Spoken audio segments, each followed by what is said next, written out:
లడ్డులో animal fat లేదని CBI తేల్చారు. అంటే ఇదంతా సిబిఐ చేసిన కుట్ర. పవన్ కళ్యాణ్ దానికి వత్తాసుగా దీక్షా ప్రక్షాళనని ధర్మయుద్ధం పేరుతో హిందువుల మనోభావాలు రెచ్చగొట్టాడు. కాబట్టి చంద్రబాబు గారు అండ్ పవన్ కళ్యాణ్ గారు ఇద్దరు బహిరంగ క్షమాపణ చెప్పాలి. ఇవి వైఎస్ఆర్సీపీ అండ్ ఆ పార్టీ అభిమానులు వాళ్ళు మాత్రమే కాకుండా లెఫ్ట్ వింగ్, కాంగ్రెస్ అనుచర, ఇంకా అనేక ప్రముఖ మీడియా, న్యూస్ పేపర్ అన్నిట్లో ఇదే హెడ్లైన్. కానీ ఇది ఎంత పెద్ద కల్తీ చెప్పాలంటే 17 కోట్ల లడ్డుల్లో రసాయనాలతో తయారు చేసిన నకిలీ లేదా కల్తీ నెయ్యి వాడారని ఒక్కరైనా చెప్పారా? వేలు కాదు, లక్షలు కాదు, 17 కోట్ల లడ్డుల్లో కల్తీ రసాయనాలతో సృష్టించిన నకిలీ పదార్థాన్ని స్వామివారి భక్తులందరికీ ప్రసాదం రూపంలో అమ్మారు.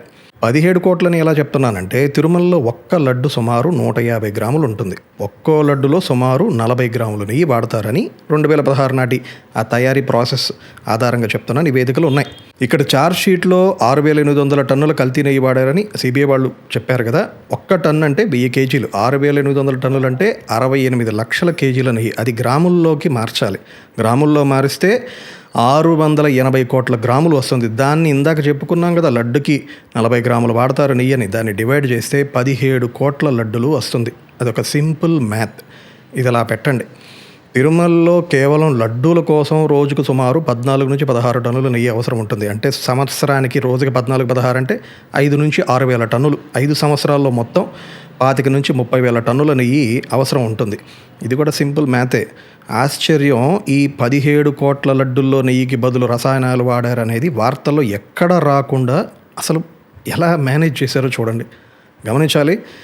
ఛార్జ్ షీట్లో చెప్పిన ఈ హర్ష డైరీ అండ్ ఆ బోలేబాబాతో పాటుగా, ఈ రెండు ఒకటేలేండి, వీటితో పాటుగా టీటీడీ వాళ్ళు మల్టిపుల్ డైరీస్, మల్టిపుల్ టెండర్స్, డైరీలని ఉపయోగిస్తుంది. ఆల్సో ప్రసాదాలకే కాకుండా ఆ గుడి దీపాలు, హోమాలు, యజ్ఞాలు, ఇతర నైవేద్యం వంటి అవసరాలకు కూడా స్వచ్ఛమైన గోమాతతో వచ్చే పాలతో చేసిన నెయ్యిని వాడతారు. ఇది ఒకటి. 2, నెయ్యి పేరుతో సరఫరా చేసిన ఈ కల్తీ రసాయనాల నెయ్యి లాంటి పదార్థం విలువ సుమారు 230 నుంచి 250 కోట్లు ఉంటుందని కూడా సిబిఐ ఛార్జ్ షీట్లో పొందుపరిచారు. సోకాల్డ్ నెంబర్ 1 అని చెప్పుకునే న్యూస్ ఛానళ్ళు ఉదాహరణకు ఒక 5,000 రూపాయలు లంచం తీసుకుంటే ఏసీబీకి పట్టుబడిన అని ఏదైనా ఒక వార్త ఉంటే రోజుకి 10 సార్లు చూపించి పాకిజా చీరలా ఏదో వాళ్ళని పట్టుకున్న ఘనకార్యంలో చూపిస్తుంటారు కదా. మరి ఇక్కడ తిరుమల లడ్డు విషయంలో 250 కోట్ల స్కామ్ అని ఛార్జ్ షీట్లో ఉంది స్పష్టంగా. ఇన్ని 100 కోట్ల స్కామ్ జరిగితే ఒక్క రోజైనా ఒక్క చిన్న చర్చ పెట్టారా? ఎందుకు ఈ సత్యాలను ఎవరికి ప్రజలకి చూపించడం లేదు? సామాన్యులకి విషయాలు తెలియకుండా ఎవరికి కాపుగాస్తున్నారు? ఏ మీడియా ఛానల్ ఎవరికి అమ్ముడు పోయారు? ఇది మిమ్మల్ని మీరు మోసం చేసుకుంటున్నట్టు. ఎందుకంటే మీరు చెప్పనంత మాత్రాన జనాలకి అర్థం అవ్వదు అనుకోవటం ఇది మీ మూర్ఖత్వం. అయితే ఇక్కడ కొట్టి పారేయలేని ఇంకొక వాదన ఏమిటంటే, దీనికి అసలు పునాది టీడీపీ వాళ్ళ హయాంలోనే జరిగిందని వైఎస్ఆర్సీపీ అభిమానులు ఆరోపణలు ఉన్నాయి. వాటిల్లో వాస్తవాలు కూడా తేలుద్దాం. బట్ మనం ఇక్కడ స్వామివారి భక్తులుగా కూడా అక్కర్లేదు, అన్యమతస్థులైన, నాస్తికులైన సాధారణ పౌరుడులాగా ఆలోచించండి. 250 కోట్ల స్కాము అసలు మ్యాటరే కాదన్నట్టు తీసి పక్కన పెట్టేసేసి ఇంత పెద్ద స్కామ్ను కూడా పక్కన తోసేసేసారంటే ఎంత మ్యానిపులేట్ చేస్తుంది మీడియా. 3, అసలు ఫైనల్ సిబిఐ సిట్ ఛార్జ్ షీట్లో 36 మంది వ్యక్తులు ఉన్నారని చెప్పారు. అందులో టీటీడీ అధికారులు, ఆ టెక్నికల్ కమిటీ మెంబర్సు, ఆ ఎక్స్పర్ట్స్, ప్లాంట్ ఇన్స్పెక్షన్ కమిటీ, వీళ్ళతో పాటుగా ఆ జరిపిన దర్యాప్తులో సిబిఐ వాళ్ళు అప్పటి TTD chairman YV Subba Reddy PA Kaduru చిన్నప్పను ఈ సప్లయర్స్ గీ ఫెసిలిటేట్ సజావుగా చేయడానికి సరఫరాదారుడి నుంచి, ఆ హర్ష డైరీ వాళ్ళ నుంచి కిలోకి 25 రూపాయల కమిషన్ డిమాండ్ చేశాడని, ఇదొక సిస్టమాటిక్ కరప్షన్ ర్యాకెట్గా ఆ తీగ లాగడంతోనే మిగతా వాస్తవాలన్నీ బయటపడి తేల్చారు సిబిఐ వాళ్ళు. కిలోకి 25 రూపాయల కమిషన్ అంటే ఇందాక మనం 6,800 టన్నులు కల్తీ రసాయనాలకు సుమారు 17 కోట్ల రూపాయలు. ఆలయం లోపలికి సరఫరా జరగాలంటే జస్ట్ 17 కోట్ల కమిషన్ కట్టాలి. ఎవరికి? అప్పటి TTD chairman Subba Reddy PA Kaduri Chinnappanna. అసలు ఇదేలా కనిపెట్టారో తెలుసా? ఈ పిఏ జీతం 65 లక్షలు అన్నాడంట. అంటే సిబిఐ వాళ్ళు సరే నెలకు 1,00,000 రూపాయలు వేసుకున్న 5 ఏళ్లలో 65 లక్షలు మాత్రమే కదా నీ అకౌంట్లో ఉండాలి, మరి నీ అకౌంట్లో 4.69 కోట్లు ఎందుకున్నాయి అంటే దాదాపు 400 లక్షలు, 4 కోట్లు అదనంగా ఎక్కడి నుండి వచ్చాయి అని అడిగారు. దానికి సమాధానం లేదు. అంటే ఒకవైపు భక్తులు స్వామివారి మీద నమ్మకంతో హుండీలో కానుకలు వేస్తుంటే ఆ నమ్మకాన్ని కమిషన్లుగా మార్చుకొని కోట్లు వేసుకున్న ఈ నిఖార్సైన దోపిడీ గురించి ఎందుకు ఏ మీడియా మేము నిఖార్సైన వాళ్ళం సమాజం కోసం పోరాడుతున్నాం అని చెప్పి చెప్పుకుంటున్న మీడియా వాళ్ళు ఎందుకు దీని గురించి చర్చలు జరపలేదు? వైవి సుబ్బారెడ్డి పేరు కానీ అతని పిఏ పేరు కానీ TV9 NTV వీళ్ళే కదా మాటిమాటికి నెంబర్ 1 అని, అసలు నెంబర్ 1 ఒకడే ఉంటాడు, వీళ్ళిద్దరు ఉన్నారు. అది ఎందుకు ఇప్పుడు దాకా దాని గురించి హైలైట్ చేయలేదు? ఈ అంశాన్ని ఎక్కడైనా ఎవరైనా ప్రస్తావించారా? కాసేపు సుబ్బారెడ్డి గారు శుద్ధ పూస అనుకుందాం, ఆ అమాయకుడికి ఏమీ తెలియకుండానే ఫైళ్లను కదిలించే శక్తి పిఏకి మాత్రమే ఉంది అనుకుందాం. కనీసం మాజీ చైర్మన్ పిఏ 17 కోట్ల కమిషను, అందులో 4.5 కోట్లు డిపాజిట్లు ఉన్నట్లు ఆధారాలతో సిబిఐ తేల్చింది అని ఎక్కడైనా చెప్పారా? అది ఇవన్నీ చెప్పరు. ఈ 3 హైలైట్స్ ఇప్పుడు మాట్లాడుకుని చెప్పరు. 35 మంది టీటీడీ దేవస్థానం వాళ్ళే ఈ పాపానికి పాల్పడ్డారని ఎక్కడైనా హెడ్లైన్లో వచ్చి ఉండొచ్చు. ఎందుకంటే శిక్ష ఎప్పుడు కూడా కింద వాళ్ళకే కదా, పెద్ద తలకి పట్టం లేదు. సరే, ఇప్పుడు నేను మీకు ఆ ఛార్జ్ షీట్ రిపోర్ట్ తీసి విశ్లేషణ ఏమి చేయాల్సిన పని లేదు, ఎందుకంటే అవన్నీ ఆన్లైన్లో దొరుకుతున్నాయి కాబట్టి మీకు మీరే సెల్ఫ్ అనాలిసిస్ చేసుకోవచ్చు. మనం సరే ఇదంతా ఒప్పుకుంటామండి, ఇప్పుడు మీరు చెప్పిందని నిజాలను ఒప్పుకుంటాం, కానీ అసలు జంతువు కొవ్వు కలవలేదు అని ఛార్జ్ షీట్ తేల్చినప్పుడు ఏ ఆధారంతో సిబిఐ ఈ స్టేట్మెంట్ ఇచ్చారు?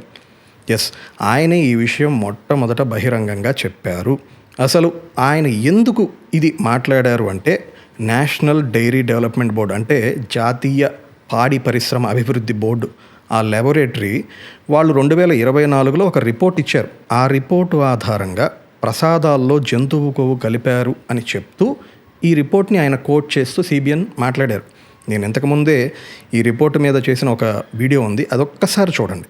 టేబుల్ 1లో చాలా స్పష్టంగా నీతిలో ఉండాల్సిన స్టాండర్డ్ ఎస్ వాల్యూ పరిధి ఎంత ఉండాలి, కాఫ్ వాళ్ళు టెస్ట్ చేసినాక వచ్చిన ఎస్ వాల్యూ ఎంత వచ్చింది అని కనిపిస్తుంది కదా. టేబుల్ 1 ఎస్ వాల్యూకి కరస్పాండింగ్ సస్పెక్టెడ్ అడల్టరెంట్స్ని టేబుల్ 2లో పొందుపరిచారు. అంటే అర్థం ఏంటి? టేబుల్ 1లో ఇచ్చిన ఎస్ వాల్యూకి టేబుల్ 2లో ఇచ్చిన వివిధ రకాల ఆయిల్స్ ఉన్నాయని సస్పెక్ట్ చేస్తున్నామని దాని అర్థం. మూడో దాంట్లో అయితే 22.7 palm oil and beef tallow అడల్టరెంట్స్గా ఉన్నాయని. ఇక ఫోర్త్ ఈక్వేషన్ ఎస్ వాల్యూలో అయితే 171.15లో అయితే చెప్పాలంటే it confirms the presence of lord. పంది కొవ్వు, ఆ లాడ్ అంటే పంది కొవ్వే కదా, దాని నుంచి చేసిన నూనె ఉందని కన్ఫర్మ్ చేస్తుంది. ఎందుకంటే మిగతా ఈక్వేషన్ నెంబర్స్లో లాగా దీనికి ఆప్షన్స్ లేవు. ఫైనల్లీ ఎస్ వాల్యూ 19.77 ఏమని చెప్తుందంటే, పైన ఉన్న పాపాలన్నీ కూడా కలిసి ఒకే చోట పుట్టాయి అన్నట్టుగా సూచిస్తుంది. So table 1 S values should be matched with the corresponding suspected adulterants listed in table 2. ఈ రెండు వేరు కాదు. ఈ టేబుల్ 1లో ఉన్న ఎస్ వాల్యూ టేబుల్ 2లోని ఈక్వేషన్ నెంబర్ 4కి it corresponds to lard. Lard అంటే అచ్చ తెలుగులో పంది కొవ్వు అని అది సూచించింది. దాని ఆధారంగానే ఆ రోజు ఆ నిజాన్ని బయటపెట్టారు సిబిఎన్. మర్చిపోవద్దు, ఇదేమీ పసుపు నీలి ఛానళ్ళ లాబొరేటరీ కాదు, ఇది జాతీయ స్థాయి లాబొరేటరీ. అందులో చెప్పారు కాబట్టే ఇది బయటకు ప్రస్తావించారు. అయితే ఇక్కడ ప్రతి ఒక్కరికి ఒక ప్రశ్న వస్తుంది, మరి జాతీయ ల్యాబ్ రిపోర్ట్ ఇచ్చిన యానిమల్ ఫ్యాట్ ఉందని చెప్పారు కదా, మరి సిబిఐ వాళ్ళు దాని కాంట్రాస్ట్గా అందులో ఎటువంటి యానిమల్ ఫ్యాట్ కలవలేదని ఎలా తేల్చారు? ఇందులో ఎవరి మాట నమ్మాలి? సిబిఐయా ఎన్డీడీబీ రిపోర్టా? ఆ రోజు ఎన్డీడీబీ వాళ్ళు ఇచ్చిన ఇదే రిపోర్ట్లో లాస్ట్ పేజ్లో ఒక్కసారి చూడండి. ఏ falls positive result can be obtained, hence the method is not applicable to milk fat in case of. ఇందులో జంతువు కొవ్వు కలిసింది కానీ ఇది ఫాల్స్ పాజిటివ్ అంటే అబద్ధం అవ్వచ్చు. ఎప్పుడు? Bovine milk other than cows milk, ఆవు పాలు కాకుండా మేక, బర్రె, గాడిద, ఇది ఇట్లాంటి వేరే జంతువులు పాలుతో కూడినట్లయితే ఈ రిపోర్ట్లోని లాస్ట్ లైన్లో ఉన్న ఈ గర్బర్, ఎస్బిఆర్ అనే పదాలు ఏమని స్పష్టంగా సూచిస్తున్నారంటే, మేము చేసిన ఈ టెస్ట్ రిపోర్ట్స్ అన్నీ కూడా జాగ్రత్తగా వినండి, ఈ టెస్ట్ రిపోర్ట్స్, ఈ పరీక్షలన్నీ కూడా నెయ్యిని పరీక్షించే పద్ధతులు మాత్రమే. అంటే మీరిచ్చిన పంపిన శాంపిల్ ఏదైతే నెయ్యి అని మేము పరీక్షలు చేసాం, ఈ పద్ధతులు ఆవు పాలు నుండి వచ్చిన నెయ్యి పైన మాత్రమే పనిచేస్తాయి. ఈ టెస్టులన్నీ కూడా లాబొరేటరీ టెస్టులు. ఒకవేళ మీరు ఆవు పాలకు బదులు కెమికల్స్తో తయారు చేసిన నకిలీ రసాయనాలతో కృత్రిమ నెయ్యిని కనుక పంపితే ఈ టెస్టింగ్ మెషిన్లు కన్ఫ్యూజ్ అవుతాయి, అప్పుడు ఫాల్స్ పాజిటివ్ వస్తుంది. ఈరోజు సిబిఐ ఛార్జ్ షీట్లో అదే చెప్పారు. వాళ్ళు తేల్చింది ఏంటంటే అది జంతువుల కొవ్వు కాదు. అంటే ఈ తోకొక్కటే పట్టుకున్నారు, తల కింద భాగాలన్నీ తీసి మధ్యలో పట్టుకుంటే ఏమొస్తుంది వైఎస్ఆర్సీపీ వాళ్ళకి? అది జంతువుల కొవ్వు కాదు అంటూ అది అసలు నెయ్యే కాదు, అది రసాయనాలతో ఆవు నెయ్యిలా కనిపించి సృష్టించిన ఒక రసాయనాల మాయా నెయ్యి వంటి పదార్థం. ఎన్టీడీపీ వాళ్ళు 2024లో వచ్చిన హింట్ కూడా ఇదే. మా ల్యాబ్లో మెషిన్స్లో మీరు ఇచ్చింది ఆవు పాల నెయ్యి అని చేసాం ఈ టెస్ట్లన్నీ. అసలు ఈ శాంపిలే నకిలీ, సింథటిక్ నాన్ డైరీ గీ రాదర్ దాన్ జెన్యూన్ కౌ గీ అయితే, అంటే ఆవు నెయ్యికి బదులు మీరు నెయ్యిలా అనిపించే రసాయనాలు పంపిస్తే ఫాల్స్ పాజిటివ్ వస్తుంది, అవకాశం ఉందని ఆ రోజే చెప్పారు. అదే మళ్ళీ ఇప్పుడు సిబిఐ చెప్పింది. అంటే ప్రజలని, కోర్టులని కేవలం కల్తీతో మోసం చేయలేదు, కెమిస్ట్రీతో జాతీయ స్థాయి ల్యాబ్స్ని కూడా మోసం చేశారు.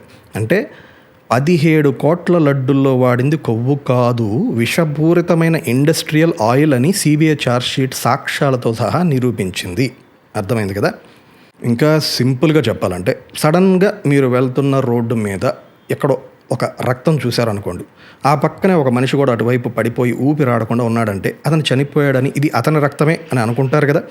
మీరు భయంతో వెంటనే పోలీసులకు ఫోన్ చేసి, అంటే నిజాయితీ పౌరులు అయితే ఫోన్ చేస్తారు కదా, వాళ్ళు వచ్చి, పోలీసులు వచ్చి అన్ని రకాల టెస్టులు చేసి, ఫోరెన్సిక్ టెస్టులు చేసి, డిఎన్ఏ టెస్టులు కూడా చేశారు. కానీ అందులో మీరు చూసిన మనిషి రక్తం తప్ప ఇంకొక గొర్రె, బర్రె రక్తం కూడా కనిపిస్తుంది అని రిపోర్ట్ వచ్చిందనుకోండి, మనిషి చనిపోవటం నిజం, అది వాస్తవం, రక్తం మాత్రం గొర్రెది, బర్రెది అని చూపిస్తున్నాయి. అది ఎలా సాధ్యం ఆలోచించండి.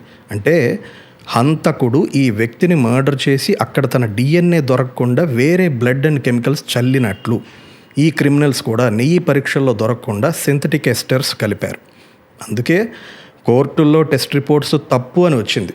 ఈ చిన్న కన్ఫ్యూజన్ మెలిక పట్టుకొని వైఎస్ఆర్సీపీ వాళ్ళు మాకు సంబంధం లేదు, చూసారా మేము అసలు ఏం చేయకపోయినా మేము శుద్ధపూసలం అని తప్పించుకోవాలని చూశారు. కానీ సిబిఐ వీళ్ళంతా తెలివి తక్కువగా ఉండదు కదా. ఇంత తెలివి తక్కువగా, మనం తెలివి తక్కువ కాబట్టి వాళ్ళు కూడా తెలివి తక్కువ అని అంచనా ఇస్తే మిస్టేక్స్ జరిగేది. మీరు ల్యాబ్ని మోసం చేయగలరేమో, కానీ మీరు కొన్న ఆయిల్ బిల్స్ని, మీరు పంపిణీ ఈ కమిషన్, ఇతను పిఏ కమిషన్, బ్యాంక్ అకౌంట్స్, ఇవన్నీ రుజువులుగా వాళ్ళకి పట్టుకుంది సిబిఐ. ఇది ఎలా అంటే, ఇందాక చెప్పిన ఎగ్జాంపుల్, మర్డరర్ ఆ కేసులో కత్తి దొరకపోతే హంతకుడు దొరకడం అనుకుంటారు. హంతకుడు కత్తి కొన్నట్లు సాక్ష్యం దొరికితే ఎలా శిక్ష పడుతుందో, ఇక్కడ నెయ్యిలో పాలు లేకపోయినా, అసలు నెయ్యే లేకపోయినా వాటికి బదులు మీరు ఆయిల్, కెమికల్స్ కొన్నారనే సాక్ష్యాలు, ఆ బిల్లులు, రసీదులు, అవే మిమ్మల్ని ఇవాళ కాకపోయినా రేపైనా మిమ్మల్ని జైలుకి పంపిస్తుంది. అంటే ఇన్ క్రిమినల్ లా ఇది ఒక సైంటిఫిక్ ఫ్రాడ్తో చేసిన ఎవిడెన్స్ ట్యాంపరింగ్స్. అసలు చూడండి, ఫోరెన్సిక్ టెస్టింగ్ అనేది చాలా అడ్వాన్స్డ్ టెస్టింగ్ అండ్ ప్రాసెసింగ్స్. అవి అసలు చాలా క్లిష్టమైన కేసెస్లు సాల్వ్ చేయడానికి వాడుతుంటారు. దానికి కూడా చాలా పర్మిషన్స్ ఉంటాయి, చాలా ప్రోటోకాల్స్ ఫాలో అవ్వాలి. అలాంటి ఫోరెన్సిక్ సిగ్నల్స్ని కూడా కన్ఫ్యూజ్ చేశారంటే వీళ్ళు ఎంత క్రిమినల్ మైండ్తో చేశారో ఆలోచించండి. అసలు మీ చదువులు, తెలివితేటలు దీనికే, మానవ జాతికి అసలు మీరు ఎంత డిస్గ్రేస్ అంటే, this is a scientific fraud by ఒక వైట్ కాలర్ క్రిమినల్స్ చేసిన సైంటిఫిక్ ఫ్రాడ్ అండి ఇది. ఏ శిక్షలు వేస్తే మీకు బుద్ధి వస్తుందిరా అసలు? ఈ పాపాన్ని కప్పిపుచ్చటానికి అసలు మామూలు ప్రయత్నాలు జరగటలేదు. ఇన్ని ప్రయత్నాలు జరగాలి, అన్నీ జరుగుతున్నాయి. ప్రతి ఒక్కడికి మహాపాపంలో భాగస్వాములు ఉన్నాయి, ఇంక్లూడింగ్ న్యూస్ ఛానల్స్ అండ్ ఆ తాటి మూతిలు వేసుకొని వాగుతున్న, డైవర్ట్ చేయడానికి చేస్తున్న రిపోర్టర్లు కూడా, వాళ్ళకు కూడా ఈ పాపంలో భాగస్వాములు. అండ్ ఇంకో అతి బలమైన ఆరోపణ ఏమిటంటే, ఇప్పుడు ఛార్జ్షీట్లో 2019 నుంచి 2024 వరకు ఇంతటి అపచారం జరిగిందని రుజువైంది. దీనికి ఈ టీటీడీ బోర్డు, అప్పటి టీటీడీ బోర్డు, అది నియమించిన వైఎస్ జగనే కారణం అంటున్నారు. అది నిరూపితం అయ్యింది కూడా, దాన్ని ఎవరు పారేయలేరు. కానీ ఇప్పుడు ఫ్రాడ్ చేసిన ఈ Harsha dairy products private limited, వీడికి అసలు అప్రూవ్ ఎవరిచ్చారు అంటే, అప్పటి తెలుగుదేశం పార్టీ హయాంలో నియమించిన టీటీడీ బోర్డు కమిటీ సభ్యులు. వీడి ప్లాంట్ కూడా ఇన్స్పెక్షన్ చేశారు. దీనికి ఆధారం ఇప్పుడు నేను మీకు స్క్రీన్ మీద చూపిస్తున్న official TTD board resolution dated May 2018. It's an official TTD board approved document అనమాట. మరి Harsha fresh dairy approved by the 2018 TTD board అని స్పష్టంగా ఉంది. అప్పుడు తెలుగుదేశం పార్టీనే అధికారంలో ఉంది. అలాగైతే అప్పటి అధికారుల పేర్లు ఈ ఛార్జ్షీట్లో ఎందుకు పేర్కొనలేదు? సిబిఐ సెలెక్టివ్గా వ్యవహరిస్తుందా? ఇది ఒక పక్షపాత విచారణనా? వీటికి నేను ఇందాకే ఒక అంశంలో ఒక నిజాన్ని అంతర్లీనంగా ప్రస్తావన చేశాను. మరొకసారి వీడియో చూస్తే ఆ గుట్టు మీకే తెలిసిపోతుంది. లేదు మాకు మరింత క్లారిటీ కావాలి అంటే ముందసలు ఇందులో చెప్పిన నిజాలు బయటకి ప్రతి సామాన్యుడికి చేరనివ్వండి. అది మీ వల్లే సాధ్యం, సామాన్యుల వల్లనే సాధ్యం. అలాగే ఇంకొక తీవ్ర ఆరోపణ ఏమిటంటే పవన్ కళ్యాణ్ చేసింది ధర్మదీక్ష కాదు, దొంగ దీక్ష అని వైఎస్ఆర్సీపీ ప్రతినిధులు, శ్రేణులు ఆరోపిస్తున్నారు. దానిలో నిజానిజాలు కూడా బయటపెట్టాల్సిన అవసరం ఉంది. ఈ వీడియో చూసిన మీకు ఇంకా ఏమైనా ప్రశ్నలు ఉంటే technical, political or any questions ఉంటే నేను మీకు సమాధానం ఇస్తాను. Stay healthy and stay happy.